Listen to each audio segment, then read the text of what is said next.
Strong Opinion Sports is powered by FanDuel, the exclusive wagering partner of the CLNS Media Network. Oh my goodness. Good morning, good afternoon, whatever it is for you. I hope you're having a fantastic day. My name is Zach Schaumler. This is Strong Opinion Sports, episode 575. Welcome in. This is my second episode recording today. Recorded the episode 574 predictions round 2, the final predictions this morning. And the beautiful thing about living in Hawaii is that primetime NFL football is on at 2 p.m. So 2 o'clock in the afternoon, I watched the game. Here we are, still evening. It's barely sunset. I'm recording another episode today. It's awesome. I'm really excited. What a dang game. You guys, first of all, the Lions won. It was amazing. I loved it. Second of all, I'm so glad football's finally here. Like, no more speculation, no more talking about rumors. As much as I enjoy making predictions, I also kind of hate it. I kind of hate speculating and talking about ideas and theories. I'm so excited. I am so dang grateful to talk about real, actual football. Hallelujah. I love it. It's amazing. Today we're going to talk about Kansas City and Detroit. We're going to do, I'm making an executive decision. I don't know if it's a good one or not, but I'm going to do Patreon questions in the middle of today's show. Then we will end with a weekend preview at the end of the show talking about college football and the NFL games this weekend. It's going to be an incredible weekend of football. And the best thing about recording tonight, Thursday night, my time, you'll hear this on Friday, is that it leaves all day tomorrow wide open for me, Zach, to edit and record a film analysis video I've been working on for a long time. I've been very worried I would run out of time. Like I had a massive idea and I always have, I have a grand plan that never works because I'm too ambitious, but I think I'm going to be able to get one tiny little film analysis video out before the NFL season starts. And, you guys, it'll be really awesome. I can't wait. And I have all day tomorrow to work on it because I'm recording this now. That's amazing. Now, let's get into Kansas City and Detroit. But before we do that, we got to pay the bills. So roll the ad now. Get ready for the NFL season with incredible offers from FanDuel, America's #1 sportsbook. Right now, new customers can bet $5 and get $200 in bonus bets guaranteed. On top of that, all customers who bet $5 will also get $100 off of NFL Sunday Ticket from YouTube and YouTube TV. I use YouTube TV. It's great. That's literally how I watch all of my football. I highly recommend it. Now is the best time to join FanDuel. The app is easy to use, and you can bet on everything from spreads to player props and more. So visit FanDuel.com/Boston. That is FanDuel.com/Boston.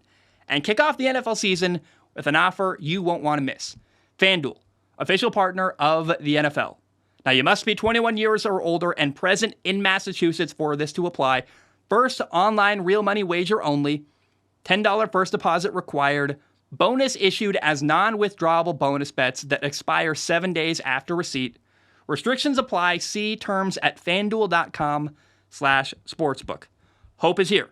GamblingHelplineMA.org or call 1-800-327-5050 for 24/7 support.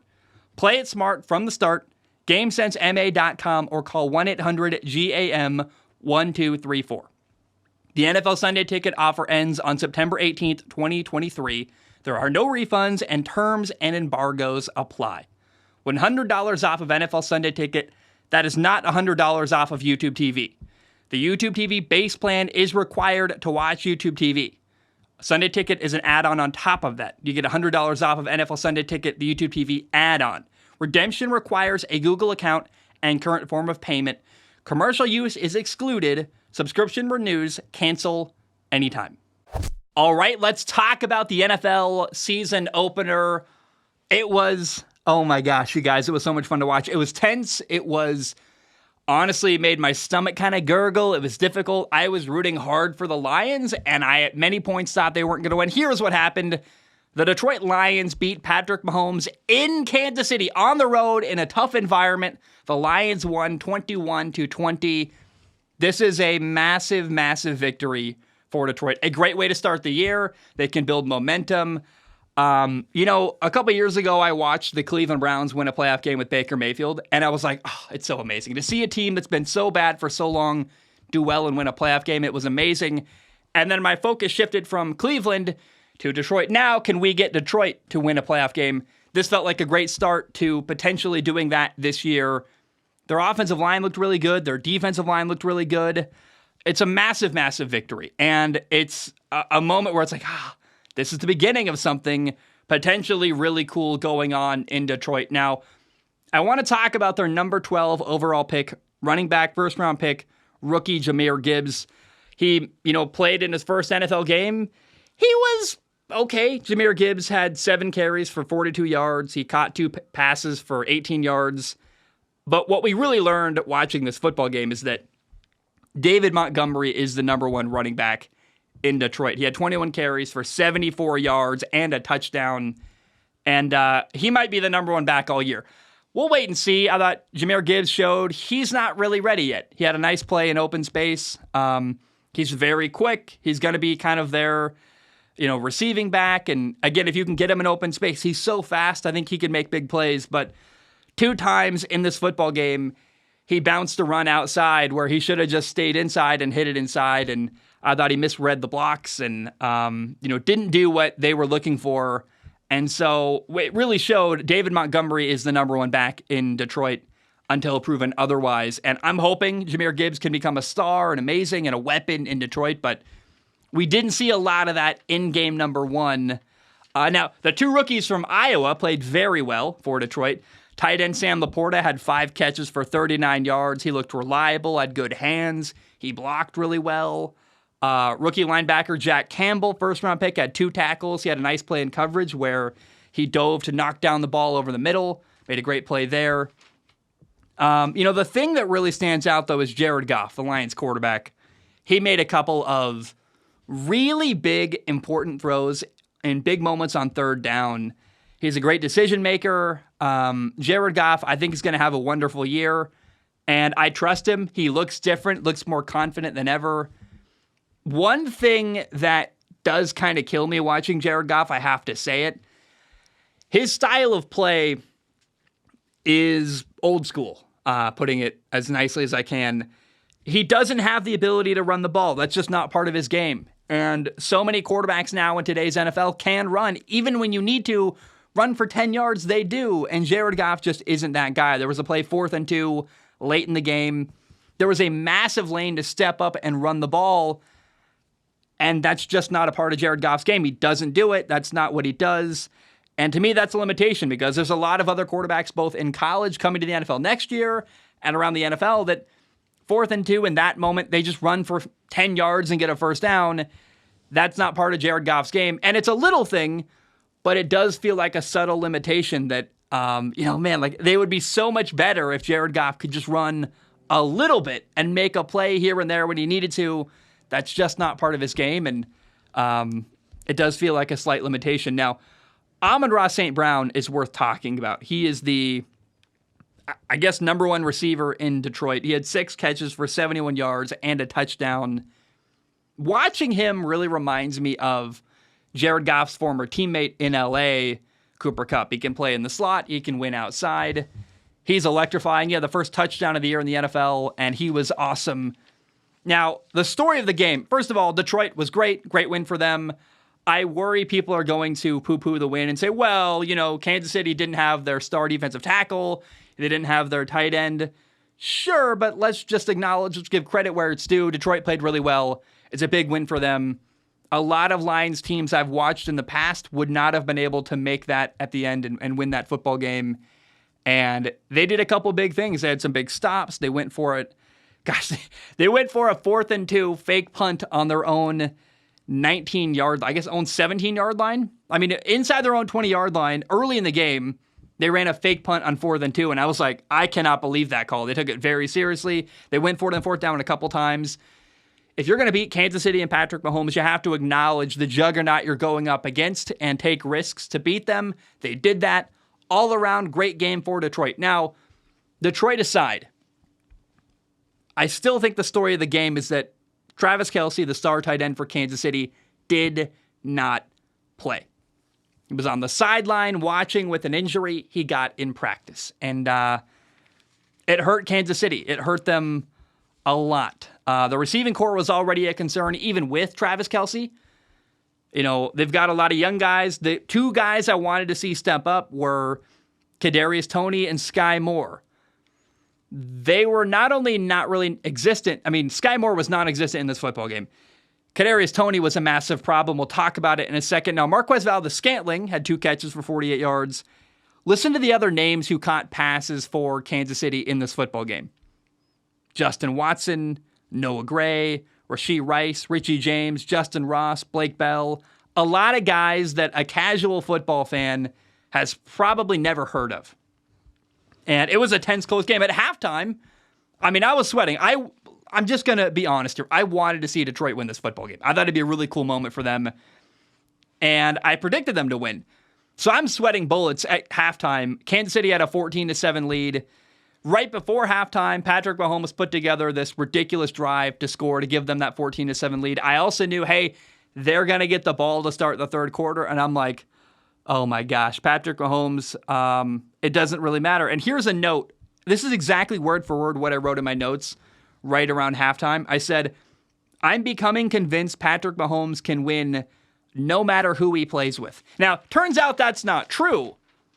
But in the first half, Patrick Mahomes was making play after play. I mean, over and over again, Detroit's defense would make a great call, play great coverage, do everything right. And Patrick Mahomes just kept running around and finding passing lanes and kind of breaking the game of football where it's like playing chess. You do everything right and you still lose. You're like, well, we called the right play call. We played great coverage and they still drove down the field and got a touchdown. In the second half, though, things slowed down and 2 guys really stand out. Sky Moore, I don't think had a bad game, but he was non-existent. He had 0 catches on 3 targets. That's not great. But the number one problem in Kansas City, other than simply just not having Travis Kelce, the number one problem was Kadarius Toney, a former first-round pick from the Giants who didn't work out there. I would imagine watching this game, Giants fans felt really vindicated. They're like, oh, that's why we got rid of that guy. He was targeted 5 times, had only 1 catch for 1 yard, and more importantly, hit a couple really, really devastating drops. In the third quarter, Patrick Mahomes threw a pass to Kadarius Toney. Perfect ball, right location, right in his hands. It bounces off of Kadarius Toney's hands. Should have been a catch. Instead, bounces up in the air, caught by Brian Branch, the Detroit Lions corner, and taken for a touchdown, a pick 6. And you're like, wow, that's how we're going to tie this game? A drop from Kadarius Toney?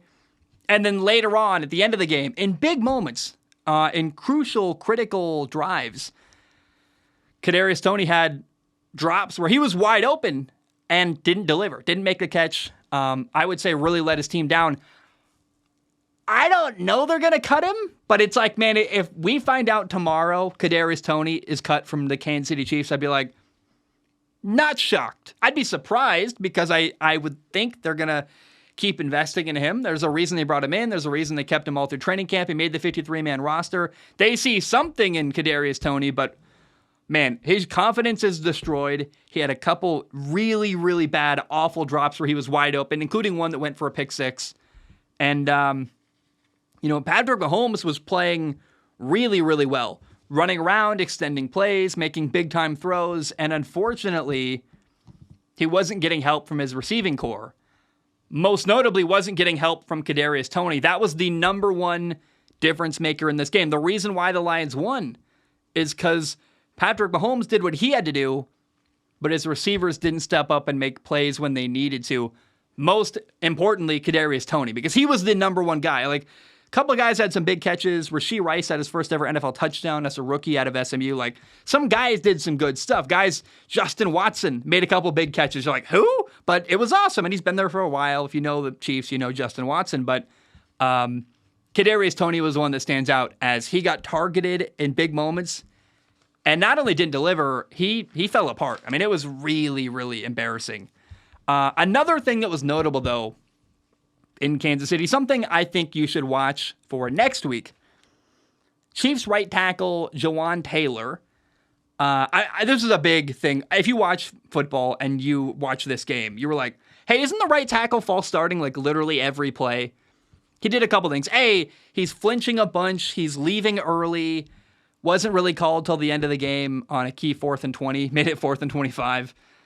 But more importantly is that when Kansas City was throwing the football, Jawaan Taylor lined up differently than when they were running the football. When they're passing the football, he's way back in his stance. His right leg is way back, basically already halfway ready to catch a defender in a pass block set. And A, that's not legal, and it's a huge advantage when pass blocking. But B, what I find interesting is not the fact that it wasn't called for a penalty the entire game. And it's actually, by the way, possible next week the refs don't allow that and say, yeah, you can't do that.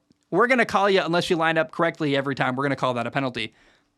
But more importantly is that when Kansas City runs the football, he lines up squarely and closer to the line. It's a key tell. If you're a defense playing against Kansas City, you're like, they're going to run the football. Look at the right tackle.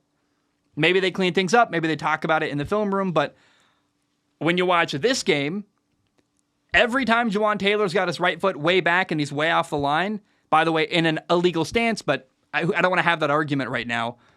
It's a tell to the defense they're throwing the football. When he lines up square and fully on the line, they're running the football. If that's a thing that continues, it's a massive advantage to the defense where they're tipping their cap and saying, we're throwing the football.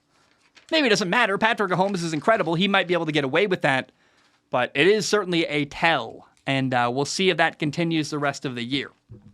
So, did you watch the game? I watched it. I picked Detroit to win, so I was sweating bullets, right? They barely won that game.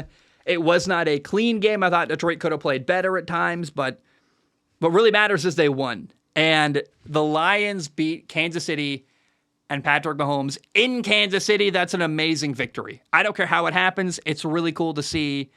And as a guy who, I'm not a Lions fan, I'm not really invested, but I want to see them win. Oh man, it was awesome. By the way, my two running backs in fantasy are Isaiah Pacheco and Jahmyr Gibbs. Both of them did basically nothing today. I should have known that was coming. Jahmyr Gibbs is a rookie running back. It's going to take him some time. Isaiah Pacheco, we saw a lot of Jerick McKinnon and Clyde Edwards-Helaire. And I knew that I knew Isaiah Pacheco was a bad running back number 2 in fantasy football. But it was interesting. Both of my running backs played each other, and they both didn't really do anything. And it definitely is going to hurt my fantasy football team. We'll talk about it on Wednesday during the Fantasy Football Show. Let's shift gears to Patreon questions. If you want to support the show, go to patreon.com/Zach Schaumler. Patreon.com/Zach Schaumler. It's $1 a month. You can donate more if you want to. Please do. It literally pays my rent. But $1 a month gives you access to submit questions on Patreon. My only guarantee is I look at every single question with my eyeballs. I pick the top couple to read on the show. I do not guarantee to read your question on the show. Again, I only guarantee I look at your question.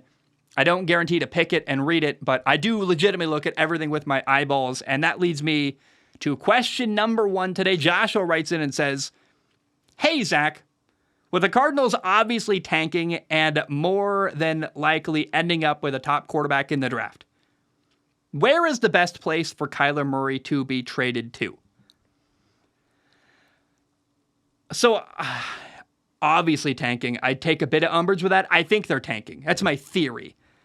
And maybe it's obvious. I don't know. But here's the thing. If the Cardinals are terrible this year and they've got a top pick, which they've got 2 first-round picks this year. They've got Houston's and their own.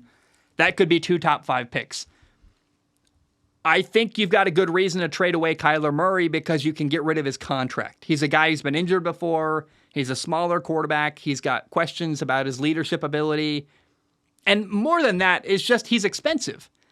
And if you can bring in Caleb Williams for way less money, or even Drake May on a rookie deal, it's going to allow you to invest money in other positions and really build a great football team and take advantage of that rookie contract. So it's interesting whether you decide to trade him in Arizona or build around him. If you got 2 top 5 picks and Kyler Murray, maybe you can make 2 really high-level draft picks that help them win quicker.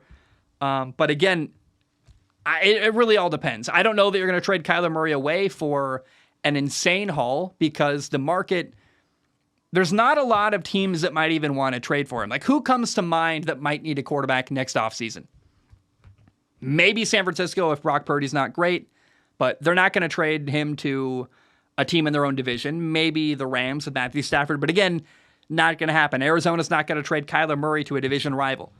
So Minnesota, Kirk Cousins doesn't have a contract after this year.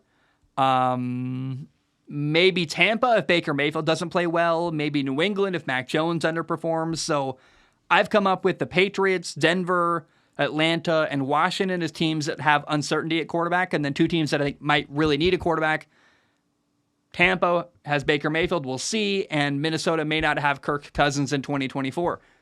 But there's not a lot of demand, I think, at the quarterback position, especially there's going to be a lot of quarterbacks in the draft. So I don't know that the Kyler Murray trade market is going to be super hyperactive and there's going to be a lot of insane offers. Like, you're not going to get 3 first-round picks for Kyler Murray. I don't think that's going to happen. It's going to come down to, if anything, Minnesota bidding against maybe Tampa, maybe. But if Tampa's got a top pick, why would they trade for Kyler when they could just draft a quarterback for way cheaper and get a rookie deal? So I don't know that anyone's going to want to trade for Kyler Murray, I guess is what I'm saying. And if there is one team, it might be literally one team. That's why the Raiders had a hard time trading away Derek Carr. There just wasn't a super high demand for Derek Carr. We could see a similar thing with Kyler Murray. And, you know, it's interesting to me. I'm just not sure what to make of it.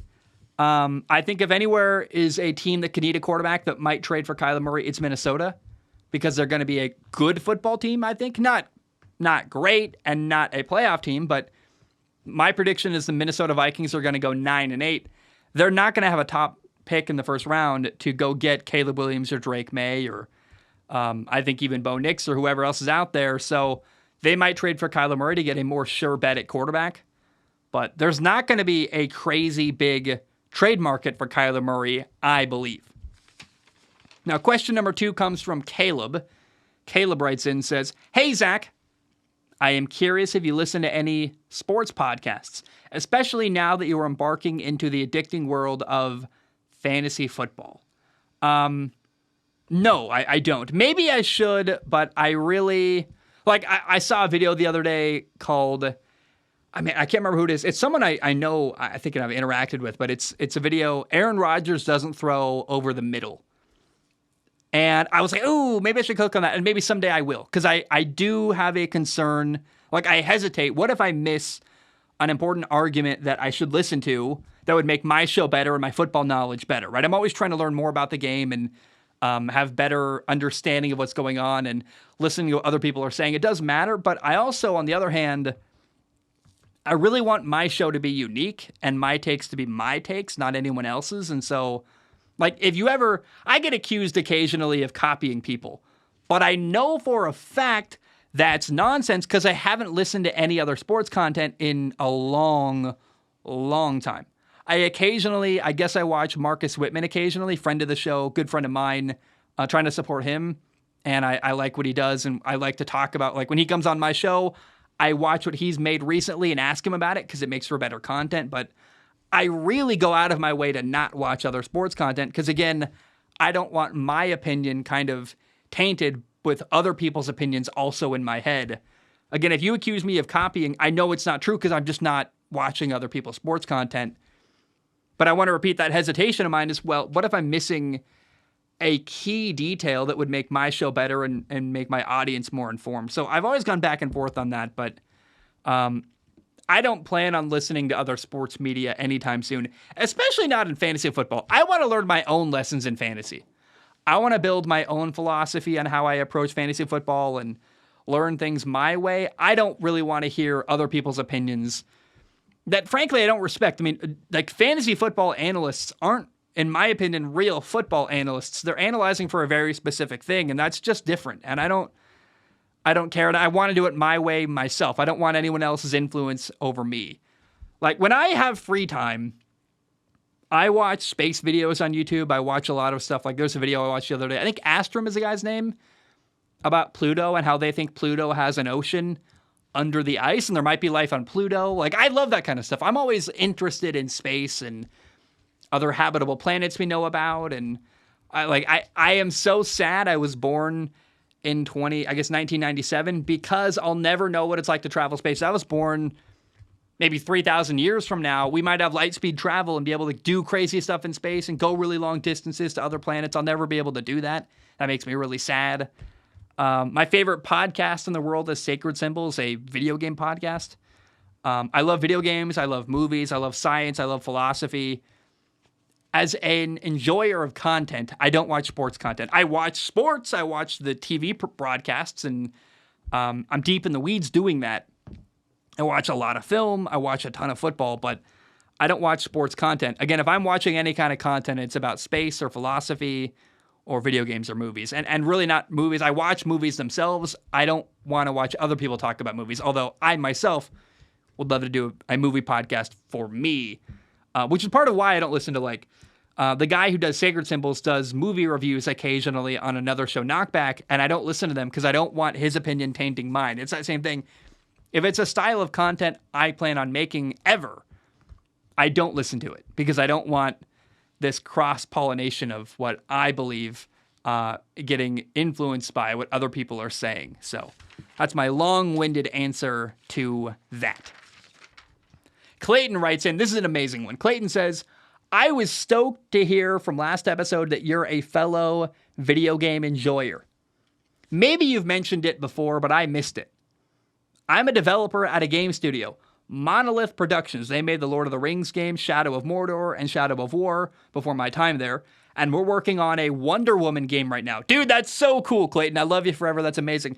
He says, you mentioned that you'd be willing to answer a question about video games, and I'm happy to oblige.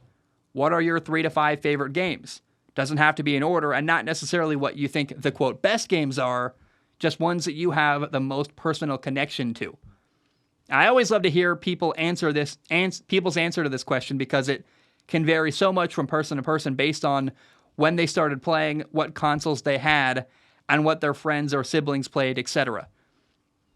I have a ridiculously large video game collection. Off to my right, there is 6 totes with 13 video game consoles in them, wrapped up in laptop cases or towels. Try to keep them nice, the dust out of them. Way too many games. I had a list when I was on a piece of paper just like this. I had a list of games I wanted to buy from literally like 9 years old. The same piece of paper, crumpled and colored. And every time there was a game I wanted to buy that we were too poor to get, I would write it down. So when I got my first job in high school, I bought every game on the list. Now it's kind of a burden to have that many games to have to carry around with you every time you move and stuff, but I'm very proud of my collection. I love them. I have 3 Nintendo Wiis. All of them have the Virtual Console games downloaded: Ocarina of Time, Majora's Mask, Mario Kart 64, stuff like that. Super Mario 64, which got re-released on the Switch, which made my hoard of SD cards with them on the Wii a little less valuable, but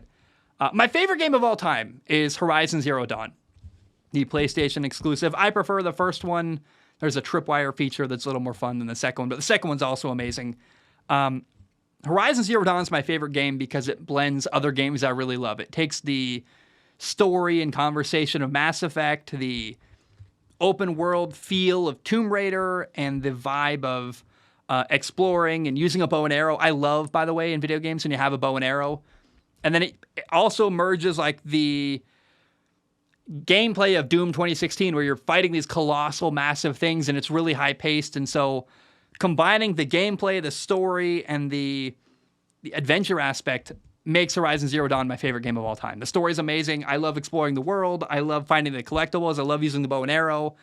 And I love fighting the giant robot dinosaurs. It's literally like, it's such an amazing game. It's so fun and interesting. The story's really good.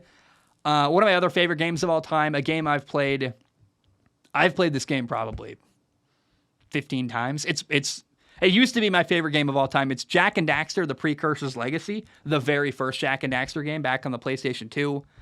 I can play that game in like a couple hours. I know it so well. It takes like probably, I don't know. I have no estimation. I can play it in a day though. Like really, I love that game that much. I know it so well. I know exactly where everything is hidden, and I really, really love 3D platformers, actually. Like Banjo-Tooie is great. I love that one. I've got it. I have an Xbox 360 here in front of me, and it has 3 games. I own Madden 11, because Madden 11 is the best Madden of all time. It's the only Madden I'll ever play. I own it. I have 2 copies on the PlayStation 3. I've also got an Xbox 360 copy of Madden 11. But the reason why I bought that 360 back when I was working at a car wash in high school, it's basically untouched and basically unused. I bought it because at the time, there was no backwards compatibility with Xbox One and all that stuff, and I wanted a way to play Banjo-Tooie and Banjo-Kazooie. I got a great deal on that one. It was when the 360 was being phased out, and I downloaded Banjo-Kazooie and Banjo-Tooie because I love those games that much, and preserving them and having them was that important to me. I love Rage 2. It's an underrated first-person shooter that is just a fun...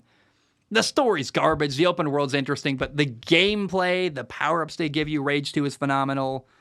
I love anything from Naughty Dog. All the Uncharted games, the Last of Us games are great. Like, the minute a new Naughty Dog game comes out, it takes over my life. I don't have the discipline to stop playing a game like that. They just suck me in. The story's really good. Another game you've probably never heard of that's really cool is Star Fox Adventure on the GameCube. It's like a Star Fox game and a Zelda game had a baby. It's weird and awesome, and I love it. Far Cry 3 specifically is really fun. I just play as a sniper. I love sniping, and if I get in trouble, I use a rocket launcher. Need for Speed Heat is really fun. Specifically that one, I love upgrading my car. I used to play Need for Speed 5.0 on the PSP, but I can't even... I don't have my PSP. I have no idea what happened to that, honestly, and Need for Speed Heat is the only other Need for Speed game that kind of gave me that similar feeling. Need for Speed Heat and Need for Speed Carbon are similarly fun, but Heat is just a better game. Monster Hunter World is a game I got into once for way too long, and it's the nerdiest game, but it's so fun. I'm rambling now, but I'll end with this. If you've got a girlfriend or someone to play video games with, my girlfriend does play games with me. We do Fortnite Fridays, which is like a really special, cool thing. We play Fortnite together. We've got a long-distance relationship, and so getting to play Fortnite with my girlfriend is like... I mean, I've got the coolest girlfriend ever. How many guys get to play Fortnite with their girlfriend? And by the way, she's good. We get Victory Royales regularly because she carries me. I mean, it's awesome. And then It Takes Two is a 3D platformer that you need 2 people to play. We played through that. It was amazing. Hat in Time is a great 3D platformer. Those are games that mean a lot to me that I love. So I rambled. I loved it. But Clayton... Great write-in. You work at Monolith, man. That's amazing. I remember when they talked about that Wonder Woman game, I was like, dude, that's going to be really cool. And I don't know if the Nemesis system from Shadow of War or Shadow of Mordor is going to be a part of that. It's really sad. They patented that, and it's this really cool system from the Mordor games, but that system, they haven't used it again. And I'd love to see maybe the Wonder Woman game use the Nemesis system in some way, because it's such a cool, interesting system, and I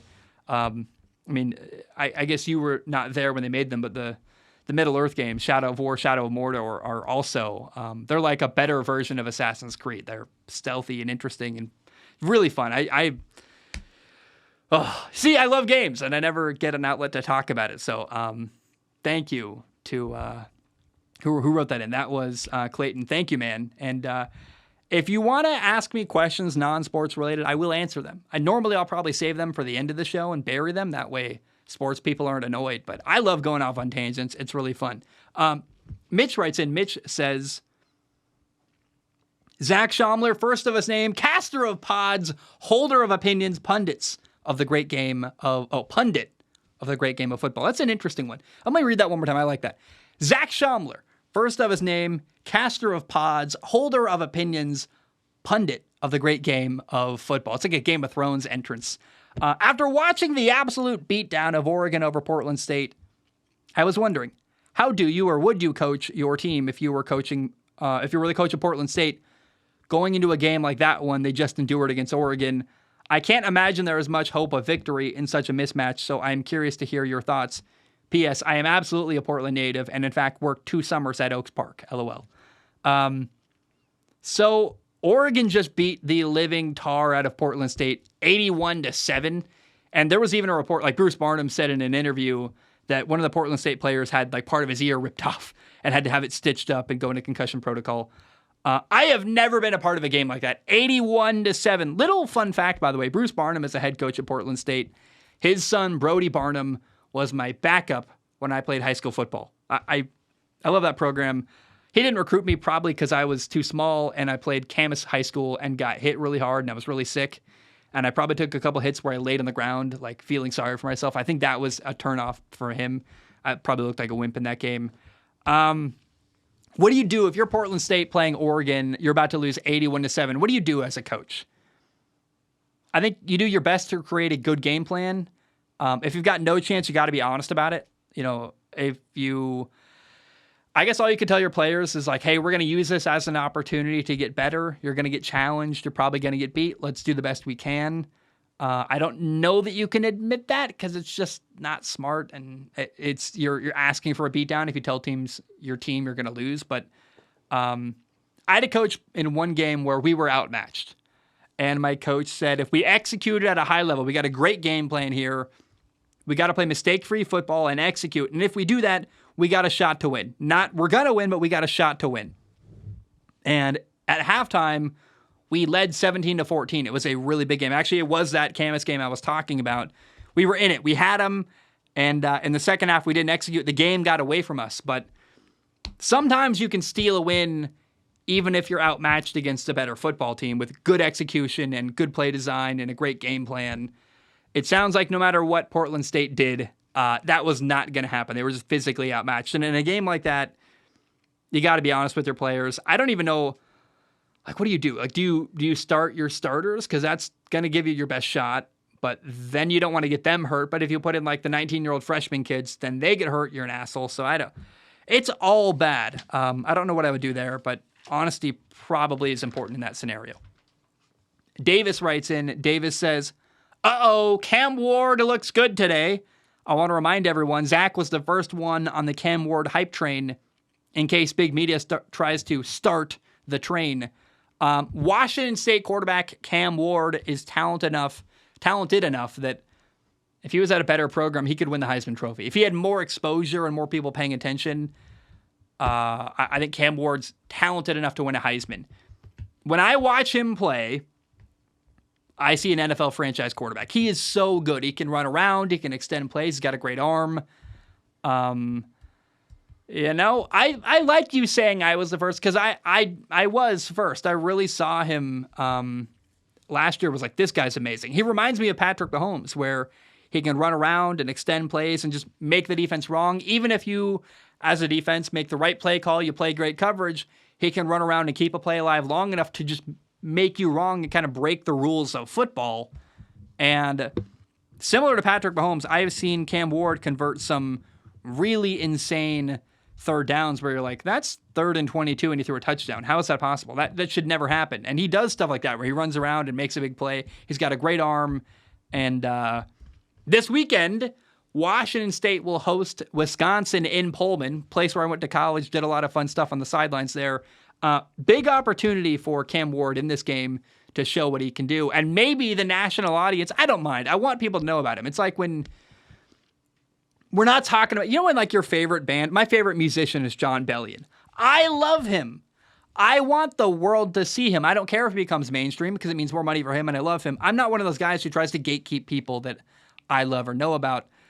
It's the same thing with Cam Ward. I would love for ESPN to talk about him. I would love for him to become a household name because he deserves it. He is so dang good, and I want to see Cam Ward get the respect he deserves, quite frankly. That would be very cool for me to see him get recognized that way.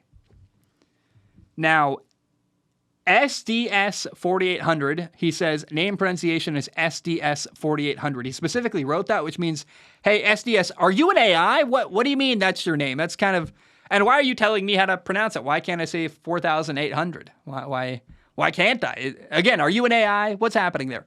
Anyway, SDS 4800, because he specifically said, he or she, or it, maybe it's a robot, said you got to pronounce it that way, says, hey, Zaction. See, this might be AI. He said, hey, Zaction. What does that mean? Yeah, guys, I got to let you in on a secret. Later in the show, who writes in with this? NickFlames writes in and says, what's up, Zack Attack? If you don't know what to do for a salutation, just say Zack Attack. That's what my mom called me when I was a kid, when I was like 6 or 7 and running around and being an insane little child, being way too loud and rambunctious. If you're not sure what to call me Zack Attack. Because SDS 4800, our AI friend, says, hey, Zaction. What? Maybe he was about to say, hey, Zaction, glad to see you back in action, but he didn't. He said, hey, Zaction, glad to see you back. What? It doesn't, the salutation could use some work there. Anyway, he says, I've been a YouTube subscriber since 2019 after watching the film analysis on the legend Ryan Fitzmagic. Thank you, Matt. By the way, I made fun of you. I appreciate your support. Thank you very much. It's still an adjustment seeing episodes get sent out when I get to bed. I feel that everybody, I need to take a breather there. He says, now he continues with his question. SDS 4800 says, I feel that everybody has been counting the Bucs out since Brady left. While I understand why, I'd like to try to play the devil's advocate for the Bucs winning the NFC South. Well, we've seen what Baker Mayfield can do with a competent team around him. In 2020, Cleveland went 11-5 and won a playoff game with Jarvis Landry and Rashard Higgins being his top 2 leading receivers. This with the caveat of Nick Chubb and Kareem Hunt being the two-headed monster running back. His 2021 season was derailed by an injured shoulder, and I think this was made worse by the coaches letting him go onto the field instead of taking him off the active roster for a proper rest. While 2022 wasn't the best, he was playing under Matt Rule and got hurt again for half the year, and then went to the Rams and had a mini revitalization that got him to Tampa in the first place. As for coaching, I agree. Todd Bowles isn't the best coach in the NFL, but in 2015, it took the Ryan Fitz mothering Patrick, a ragtag receiving core and a decent defense, and went 11-5 and barely missed the playoffs. Go off all you want about Todd Bowles' play calling. He was basically going with whatever Byron Leftwich was feeding him since he was the main play caller of the offense. Meanwhile, Dave Canales took Russell Wilson and made him into a top 10 quarterback, then took Geno and made him the comeback player of the year. So combine Todd Bowles' defensive play calling and Canales actually having variety in his offense instead of running back gut on first down, a quarterback with a chip on his shoulder and the will to prove himself. He's got a wide receiver tandem that's arguably top 10 in the league, an underrated offensive line that's never given the credit it deserves, a top 10 defense when healthy, a weak division where nobody seems to want to win. The Bucs could easily win 9 or 10 games and make the playoffs. Thanks for sitting through this question. Hope your day is going well. Boomer Sooner, go blue, drink to the Aggies. How can you be a Sooner fan, a Texas A&M fan, and then go big blue? Is that Michigan? You got to pick a team here, Mr. SDS 4800. I appreciate your writing. You are a believer in Tampa. I hear you. You can make an argument saying the Buccaneers are going to be good, and I think you're right. It's very possible the Buccaneers are a good football team. They could win the NFC South. It's also possible they're a disaster. We just got to wait and see. So I hear you, SDS 4800. I'm just not going to commit to anything. I'm going to wait and see. I predicted they would go 6-11 simply because I just don't know. And I'm not going to bet on them yet. But I'm rooting for them. I'd love to see Baker Mayfield do well. That would be very, very cool.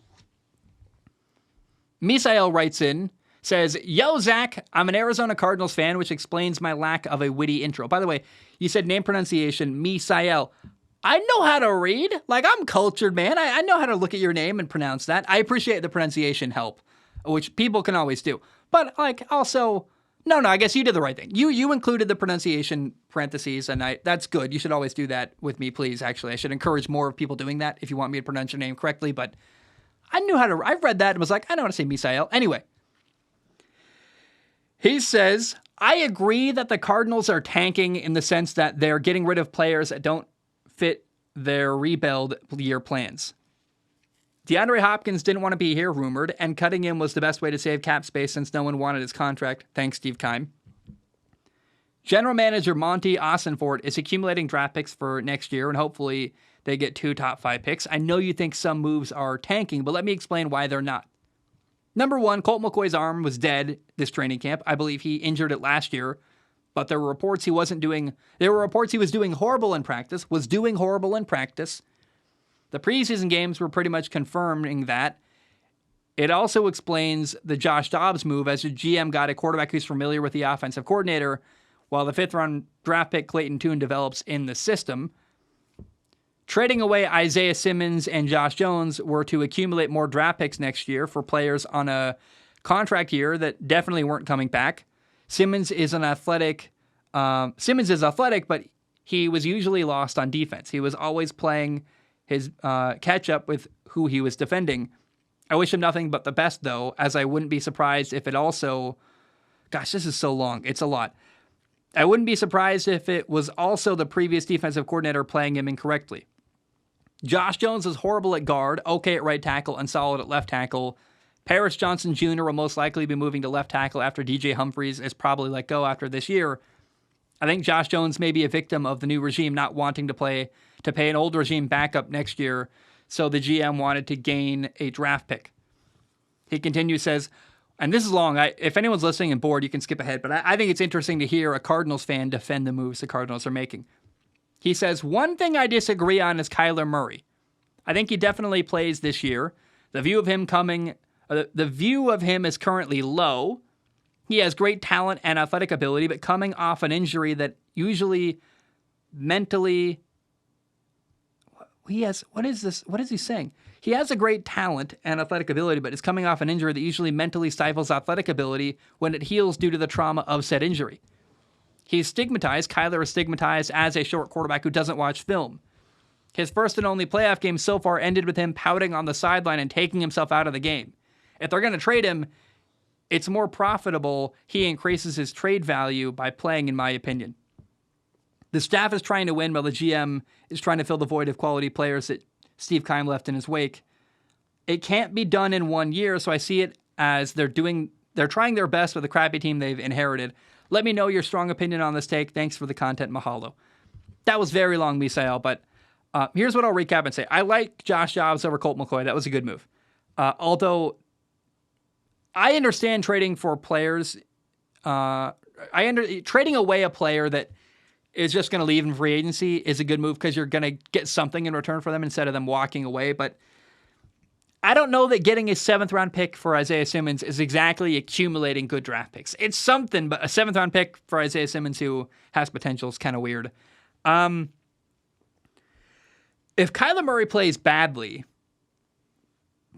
it's going to hurt his trade value, which I would argue there's not going to be a lot of demand for Kyler Murray anyway this offseason. Not very many teams are going to need a quarterback after this year. Trade demand is low. Maybe Minnesota, maybe Tampa would want him. You can maybe, try to get those two teams to bid against each other, but I think it's really risky to play Kyler Murray because if he plays bad, it's going to really hurt his trade value and you're going to get nothing for him. So I hear what you're saying, Misael, but I'm not real confident in Arizona this year, and I think they're tanking. You may not like what I have to say. I guess you're right. The Josh Dobbs move was them getting a more competent quarterback.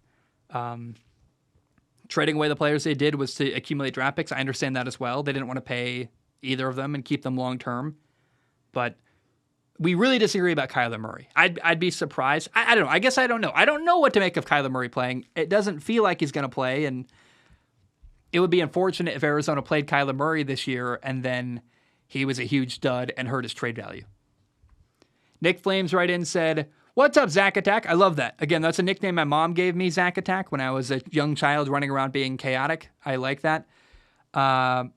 Steve Flames 345 says, "What's up, Zack Attack? Just wondering what you think of Bryce Young. As a Panthers fan, I think his preseason has shown everything I could ask for. Timing, touch, good decision-making, and crafty in-the-pocket elusiveness. It just makes every play a little bit more likely to work. My question is, do you think he can elevate the wide receivers in Carolina? Adam Thielen is solid, but nothing special. DJ Chark is mainly a deep threat. And Mingo is a raw rookie who does boast a 6'4" frame, 4.4 speed, and a 40-inch vertical with a steel trap for hands, but he's raw and really only has two gears of speed. His route running is a question, so he's unproven. I think he has the talent to be a number one in a year or two, but that's a gamble at best. My main question is, do you think the supporting cast is good enough for Bryce Young to show off his high-level playmaking skills?" Here's the thing, first of all. Playmakers don't need help to make plays. Brock Purdy needs help. Brock Purdy needs people to make big plays after he throws them the football. If Bryce Young is a playmaker, he should be able to make plays without a ton of help. They've got a good offensive line, though, in Carolina. They've got good coaches, a solid running back, solid receivers. That's enough help to me. I think of all the rookie quarterbacks, Bryce Young's going to have the best rookie year and might even win Rookie of the Year. What he can do off schedule is huge. So if the defense makes the right play call, similar to Patrick Mahomes, right? They make the right play call. They play great coverage. No one's open. Bryce Young is in the pocket. He can extend plays and run until receivers come open and create passing lanes that weren't there before. He can make the defense wrong with his athletic ability. So yeah, he does. He's a playmaker, and he's got good enough people around him. I have no concerns about Bryce Young, NickFlames. He's going to be awesome this year, and I really believe in Bryce Young. Joshua writes in and says, "Hey, Zach, after watching week 1 and looking at the schedule, I see Colorado going 9-3 with the only 3 losses being Oregon, USC, and Utah. Do you believe I'm right, or where do you see Colorado being at the end of the year?" I'll put it this way, Joshua. There are 9 games on Colorado's schedule I 100% know they can win. Can win is different than will win. But there are 9 games they can win for sure. The USC game, the Utah game, and the Oregon game, I go, we'll find out. They're playing really good football teams. I'm not sure. I think Colorado's really good, and I think they can hang with those teams. But, man, it's possible they go 9-3, and their only 3 losses are those games. I think it's even possible they steal a win from one of those teams, if not more than just one. So I am really, really confident in Colorado. I agree with you. They're going to be awesome. And Coach Prime has my respect and my confidence. All right, let's end the show this way. This weekend, there's a couple really big college football games I want to acknowledge. Then we'll talk about the NFL games that are really big. But first, there are 5 college football games that I think are outstanding. First of all, you've got Nebraska at number 22 Colorado. It's a border rivalry. Colorado's coming off of that massive victory over TCU. And Matt Rule, the new head coach at Nebraska, talked a lot of smack about Deion Sanders and his way of doing things at Colorado. Guys, I think Colorado could win by a lot in this football game. They've got more talent than Nebraska. Nebraska's not a very good football team. And I think Colorado is a heavy favorite here that's going to win by a lot. Even if they don't, I think they win. And it's going to be a really meaningful, interesting game in Boulder. The other game, if it weren't for Colorado being a great story, this would be the number 1 game in college football. But to me, Nebraska-Colorado is more interesting. But number 11, Texas plays at number 3, Alabama. For the majority of people, this is the number 1 game in college football this weekend. It's just going to be fascinating. Last year, Texas, I thought, had Alabama. Until Quinn Ewers got hurt, I thought Texas was going to win this football game. Now it's a rematch in Tuscaloosa. It's going to be incredible. Steve Sarkisian, a former Nick Saban assistant, against Nick Saban. I heard a great quote from Steve Sarkisian. He was asked, how do you feel about the record? Nick Saban usually beats his former assistants when he plays them. And Steve Sarkisian said, well, what about the other coaches? What's the record of other coaches against Nick Saban either? Like, Nick Saban just wins almost every game. It's not like it's some crazy thing to lose against Nick Saban. So, or some rare thing, I guess, is what he was trying to say. I'm rooting for Texas. I think it'd be really cool to watch Texas knock off Alabama at Alabama. Gives me similar vibes to when Johnny Manziel and Texas A&M went to Tuscaloosa back in the day. It's going to be interesting. All I really hope for, though, is a good game. Like, really competitive, really good that comes down to the wire. That would be awesome. Number 19, Wisconsin plays at Washington State in Pullman.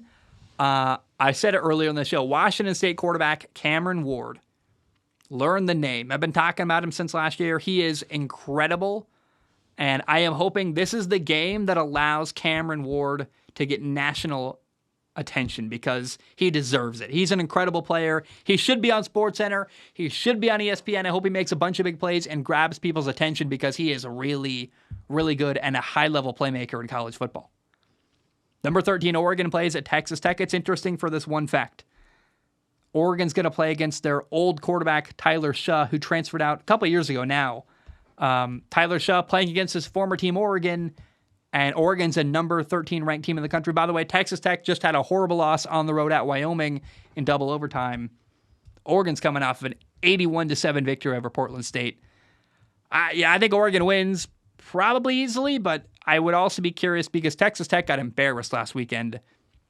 I would think they want to respond with a much better game than last week and make a statement that they're not garbage. So we'll see what they do. And then another game, I don't know much about this game, to be honest, but number 23, Texas A&M plays on the road at Miami. That's a big game. It's a top 25 team, Texas A&M. It's a big, big football program at Miami, another big football program. And I don't know that I'm going to watch it, but I'm definitely going to be like, what's the score? What's happening in that game? It's notable because of the programs involved. Let's talk about the NFL this week. There are 15 more games to be played during NFL Week 1. Remember, Detroit just beat Kansas City in the season opener on Thursday night. This is not a prediction. This is not really even a full preview. It's just me sharing the interesting thing about each game that grabs my attention. So the first game I want to talk about, Panthers at Atlanta. It's number 1 overall pick, Bryce Young, against new starting quarterback in Atlanta, Desmond Ridder. It's going to be fun and interesting to learn about these two young quarterbacks and how they play in this football game. Bengals at Cleveland is a fantastic game. It's a massive game for Cleveland because I think Cleveland's really good this year. And them beating Joe Burrow week 1 would be fantastic for them. The story, though, is Deshaun Watson. What does Deshaun Watson look like? He's been in the system for a year in Cleveland. Last time he played a full season in 2020, he was phenomenal. And I am really interested to watch Deshaun Watson on Sunday. Jaguars at Indy's really interesting. The Jaguars should win. They've got a better football team. They were a playoff team last year. They've got Trevor Lawrence. Calvin Ridley's going to be interesting to watch, the new receiver in Jacksonville. But I'm also interested in, I think the Colts lose because it's their first game with a rookie quarterback. That's just a brutal way to start your career against a former playoff team. But it's the first game for Anthony Richardson in a Colts uniform in the regular season. I can't wait to watch and see how he does this weekend. Again, I think he's going to be a roller coaster, really good at times, really bad at times, but he's also supremely talented and I think could make a difference running the football against Jacksonville. Oh, and by the way, I want to watch the Jaguars' number 1 overall pick from last year do something. Travon Walker did basically nothing last year in Jacksonville. This is an opportunity for him to grab my attention and say, hey, I was worthy of being the number 1 pick. We saw Aiden Hutchinson play great on Thursday against Kansas City. Aiden Hutchinson was drafted after Travon Walker. Travon Walker has been underwhelming, and so let's see it, man. You got to be a great pass rusher. Let's find out Travon Walker at Indy this weekend. Buccaneers at Minnesota. I know what Minnesota is. I've seen them a lot, but what I don't know is anything about Tampa, meaning like I don't know what to expect from them. They've got some good pieces on paper, but it's not Madden. I'm really curious to see how Baker Mayfield plays, a new quarterback in Tampa. I just don't know what to expect. It's like a weird science experiment. I can't wait to see it. The Titans at New Orleans. The Saints should win, and if the Saints don't win, it should be a problem. Let's just say that. The Titans have a horrible offensive line. They've got an aging quarterback, an aging receiver, an aging running back. I love their head coach. I respect him a lot, but the Saints should win this football game easily. 49ers at Pittsburgh is really interesting. Brock Purdy against, a really good Steelers defense led by TJ Watt, one of the premier pass rushers in football. By the way, TJ Watt and Nick Bosa are both playing in this football game. Two of the best pass rushers in all of the NFL. And we get to watch Kenny Pickett, who I think is going to have a really good second year in the NFL this year. Can't wait to see that. Cardinals at Washington is interesting. I think the Cardinals are horrible. Washington should win, but we get to see Sam Howell, their new starting quarterback, play for the first time in the regular season this year. He started a game or two last year, but it's different this year. New offensive system, higher expectations. He's named the starter. Let's see how Sam Howell does. He's got a great opportunity to start against a bad football team, which is a great way to start your career and start your tenure as the starting quarterback. He should get off on the right foot. I'm curious to see how Sam Howell does this weekend. Houston at Baltimore. I want to watch the Ravens, man. They got a new offensive coordinator. Lamar Jackson's fully healthy. They had a ton of changes. They basically got 3 new receivers. Rashad Bateman should be healthy. Odell Beckham Jr., Zay Flowers. Can't wait to watch the Ravens offense at home in Baltimore. I think they're going to look really good throwing the football. And it's CJ Stroud making his first ever NFL start. Rookie quarterback. It's just going to be interesting for that fact alone. The Packers at Chicago, as I knock my table around. Jordan Love, Justin Fields, enough said. Both quarterbacks have a lot to prove. Justin Fields' ball location is questionable to me. Jordan Love is replacing Aaron Rodgers. That's a very difficult task. I can't wait to see what happens between these two quarterbacks week 1. Raiders at Denver is interesting because Josh McDaniels, the Raiders head coach, is playing against his former team where he was once the head coach in Denver and was garbage there. But I have no idea what to expect from Russell Wilson working with Sean Payton, the new Broncos head coach. I worry it could be ugly. It's going to be interesting. It's like a science experiment. Again, I don't know what's going to happen. Therefore, it's very fascinating. You got Philly on the road at New England. I expect Philly to win. Winning this game would be massive for the Patriots, beating the team that went to the Super Bowl last year. And Philly's got a loaded roster. A lot of pressure on Mac Jones, the Patriots' young quarterback. He's in year 3 in a new offense with Bill O'Brien. I am really fascinated to see how he plays week 1. I expect him to be kind of boring and average against a really good football team. The Dolphins at LA against the Chargers is interesting because Miami's playing against the quarterback they passed on in the draft, Justin Herbert. And winning and beating Justin Herbert would be massive for Miami quarterback Tua Tagovailoa. It's two really good football teams, two good quarterbacks, a lot of playmakers everywhere. This is a great game. Miami at LA. It's going to be awesome. The Rams at Seattle. I've got a lot of question marks revolving around the Rams. I just don't know what to expect from them. Cooper Kupp isn't playing. They've got a lot of young guys. Seattle should win this football game. I would be honestly shocked if Seattle lost to the Rams week 1. Sunday Night Football, the Giants host Dallas. So Dallas goes on the road to New York. It's a massive game. I think that the Cowboys should win. They've got more talent. They've got a scary good defense, but the Giants have better coaching. And coaching is sometimes everything. In the NFL, there's no insane mismatch where Alabama's playing against like a Portland State or anything like that. We saw Oregon State beat Portland State 81-7. The Cowboys are a little better, but it's not a mismatch to that kind of proportion. So coaching is huge, and it would be really, really funny to me if the Cowboys lost week 1 to Dallas. I think the Giants have a shot. I have the Cowboys winning in my official predictions, but I am rooting heavily for the Giants. It would be so cool to see them win. And finally, on Monday Night Football, huge game. Buffalo plays on the road at the Jets. Aaron Rodgers making his NFL debut for the first time in a regular season game playing in a Jets uniform and against a really tough opponent. Buffalo is a Super Bowl contender, in my opinion. It's a huge game. It's a division rivalry game. I have concerns about the Bills' offensive line, and I'm really interested to see how they match up against a really good Jets defense. This game, it's monumental, and it'll be the talk of the town Tuesday morning, man. Everyone's going to be talking about how Aaron Rodgers did, whether it's good or bad.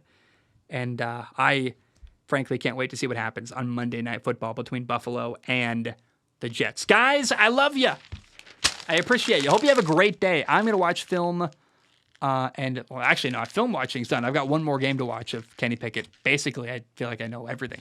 One more game to watch. Then I got to write and record a film analysis video. I am hoping and praying I can get it done tomorrow so I can enjoy college football Saturday without having to edit and worry about other stuff. So I'm going to put this out. I hope you enjoyed the season opener of the NFL season. It was incredible to me. Watching Jared Goff beat Patrick Mahomes and watching the Lions win in a really tense game. One that I was sweating the entire time, really nervous, really on edge, hoping the team I wanted to win would win. It was awesome. And I can acknowledge having a fantasy football team, having players playing in that game, made me a different level of engaged than I've been before with NFL games. I'm always super into it, but I can understand now a little more that people that play fantasy football pay a different type of attention when your players are playing, and that's pretty cool. I think I understand fantasy football like 5% more now after this football game, and that's pretty cool. Guys, I love you. I appreciate you. I will see you on, I think, Sunday. We'll talk next. I'm going to do an episode about college football week 2, Deion Sanders, Texas, Alabama, and you'll see me in the film analysis video that hopefully will come out Saturday. So I love you. I appreciate you. Have a great day. And pa-dum-bum, bam, love you. We are done.